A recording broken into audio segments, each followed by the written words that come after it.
Well, all right. So on Friday, Trump dropped some bombs on Syria, and unlike a lot of liberals or Democrats, I just don't go on and say, "Oh, I agree with everything Trump does," and I disagree with all the liberals. No, I mean, I'm a rational human being. I try to be unbiased, and I don't support everything Trump does. And this is one of the things that I don't support.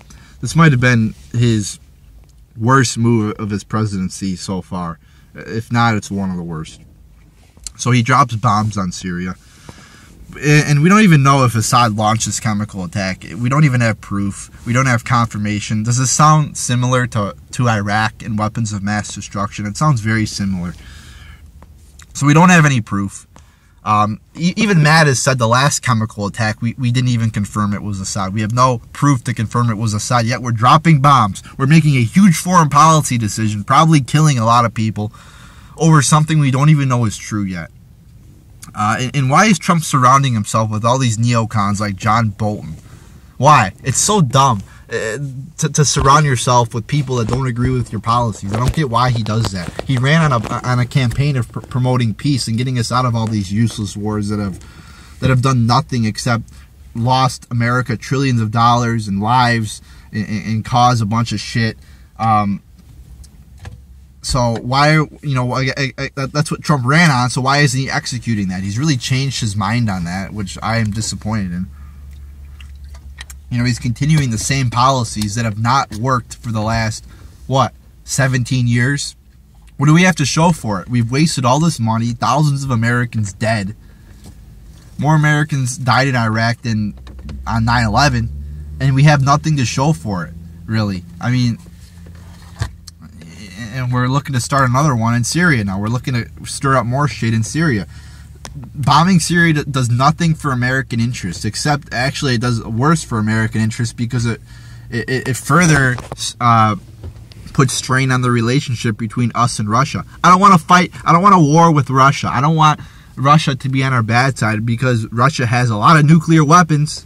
So that's not a good thing that the two most capable nuclear powerhouses in the world are in conflict. That's not a good thing, and I don't feel safer. I actually feel less safe now that Trump bombed Syria. And I think a lot of Americans feel that way too. What do you feel safer now that Trump bombed Syria? How does that help? He ran on America first. How does that help America? I'm not fearing an attack from Assad. I'm not, oh, there's a Syrian plane that's going to bomb my car right now. No, I feel a threat from Russia more than anybody else because, like I said, they have nuclear weapons.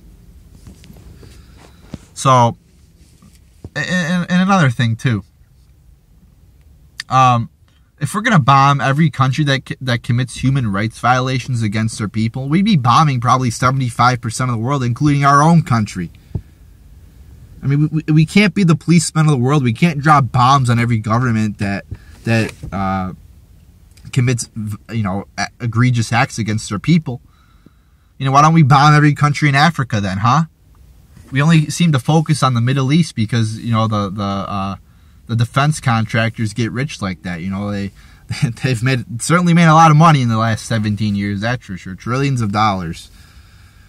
Halliburton's definitely not hurting right now. So I'm very disappointed in Trump that he bombed Syria because he ran against that. Overthrowing governments has not worked in the past, and it won't work this time. And like I said, we don't even know for sure. That's the one thing that really pisses me the fuck off. We don't even know for sure that Assad did this. It could be a false flag. It could be other rebel groups in the country.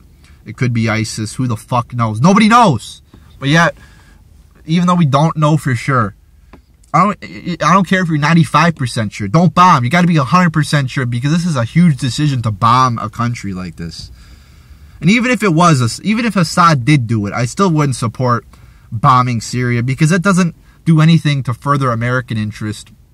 It actually makes America less safe. So very disappointed to see this happen. And I am a Trump supporter still. I don't, just because Trump did one thing I disagree with, just because he does a lot of things I disagree with, I don't say, well, I'm not going to support him anymore. I still think he's done a lot of great things for our economy. He's definitely fought ISIS and really destroyed them for the most part. He's done a lot of good things for, the taxes have, the tax cuts have been great. So he's done a lot of great things, but this is one thing I don't agree with. I think he's got to go back to his roots, go back to what he ran on, getting us out of the wars.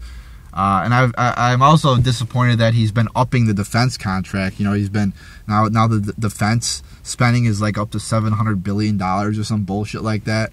I think we need a strong military, but I don't think we need to spend that much money on the military.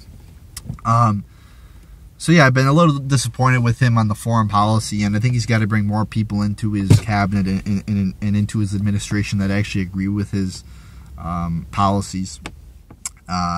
And like I said, I am disappointed in Trump for doing this. I think he needs to again look at how this neocon foreign policy has done for America in the last 17 years, because it's done nothing but cause problems and spend money and cost a bunch of lives, including a lot of American soldiers' lives.